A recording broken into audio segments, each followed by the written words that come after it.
E aí, o que você achou, Marcos Luiz? Pênalti. E só um detalhe, né? A diferença dos dois lances. Quando ele não deu o pênalti para o São Caetano, ele correu em direção ao meio do campo. Quando ele viu o pênalti, ele marca e corre para a posição do pênalti. Por isso, o pênalti está marcado a favor da Macaca. Camilo na bola. Pênalti para Ponte, fazer a cobrança, 49:30 do primeiro tempo. Para quem sabe terminar a primeira etapa empatada, levar pro vestiário o empate. Camilo é o capitão da Ponte, autorizado, 49,5 do primeiro tempo. Camilo na bola, Luiz no gol, Camilo na bola, Luiz no gol, bateu na casinha!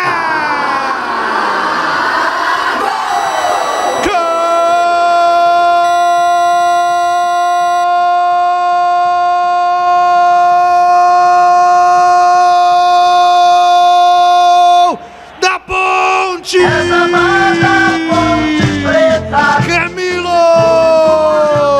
Camilo, número 10, Camilo, 49,5 do primeiro tempo, cobrando o pênalti no fundo da casinha do São Caetano.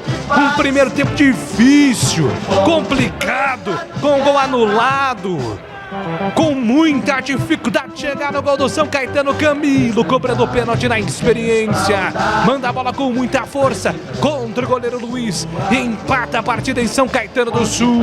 O detalhe do gol da Macaca, beleza Ponte, beleza Camilo, beleza Macaca. O detalhe é seu, Antônio Lupe. Agora sim, o Camilo mandou a bola para o fundo da rede e comemorou, estilo cabeleira, cobrou o pênalti. O Luiz até acertou o canto, tocou na bola, mas a cobrança foi forte do Camilo, que anota o segundo gol dele na temporada, o primeiro da Ponte no jogo. Tá no placar do estádio Anacleto Campanella. São Caetano 1, Ponte Preta também 1. Ponte Preta empata com São Caetano, vai à rede Camilo.